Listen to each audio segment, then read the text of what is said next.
because we built hundreds of miles of wall, and we had hundreds of miles, I said, after we completed, much more than I said I was going to complete, and it had a huge impact. But after I completed it, we had all of this wall to be put up. It could have been put up in 200 miles, could have been put up in 3 weeks, would have been totally sealed, and much larger than I originally said, but it worked so well. We were doing so well.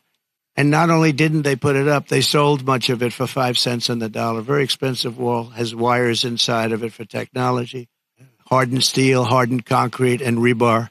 They wanted all three. I did it as per the Border Patrol. I disagreed with the look. They said, sir, this is the only way. We had to put a anti-climb panel on top. The panel on top is an anti-climb panel. I said, I don't like the way it looks. They say, I know, but it stops people from climbing. I said, all right, we'll do it the way you want. A president has a duty to keep you safe. Kamala will turn America into a poor, violent, third world refugee camp. It already sort of is. We have elections that are a mess, and we have a border that's the worst of any border ever in the world. There's never been a country ever in the world that's allowed 21 million people to come across in a short period of time. And children and the children of American citizens are at the mercy of barbaric criminals. You take a look at what's happening in Colorado. The governor's afraid to even talk about it. The governor is a Democrat.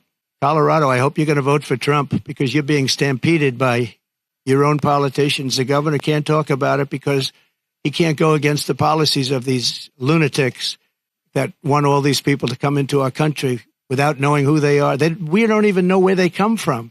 As of last week, I was told by Tom Homan, we had 168 countries represented over the last 12 months. In other words, people came in illegally from 168 different countries. Most people don't know there's that many countries. There's more than that in the world. We'll know them all pretty soon, I'm sure. If you look at Caracas, Venezuela, they took their criminals and drug dealers and rapists off the street and they dumped them into the United States of America. Dumping ground, they call it. We're a dumping ground for Venezuela because we have stupid people running our country. And you think Biden's bad? This one's going to be worse than Biden. Over the past 3.5 years, Kamala has resettled 500,000 illegal migrants from Haiti into American communities, including over 200,000 who Kamala has illegally flown into the United States by airplane when they couldn't get through the border because the border guards backed up. They were refusing to let them in. They don't want it. They love this country. They're saying, you can't do this to our country. They flew them in right over the top of the border guards, and they're doing it right now. They're doing it right now.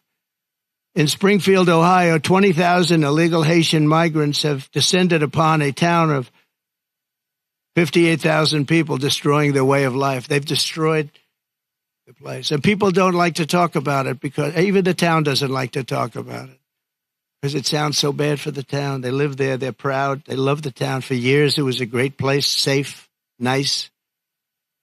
Now they have 20,000, and I actually heard today it's 32,000. It's the new number.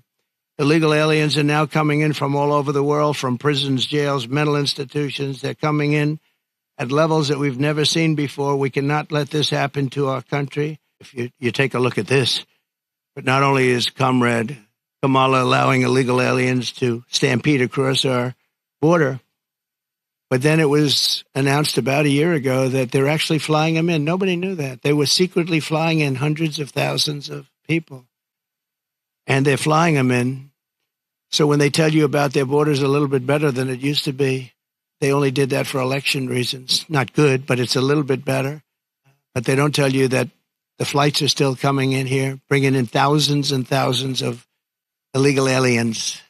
And they're being dropped into the midsection of our country because all states are really border states right now. And I'm the border president.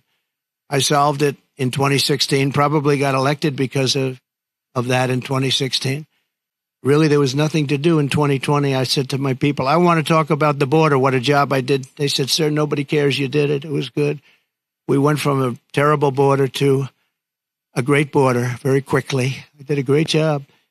And then I come in and I look at what's happening now, and the only difference is that the border in 2016 was 1/20 what it is now. We have the worst border in the history of the world. There's never been a border like this. And I want to be the border president. And I hope you call me the border president, because I'm going to show you what a border security job we can do. And we're going to do a job like never has been done before. There's never been a border like this. I believe the real number is 21 million people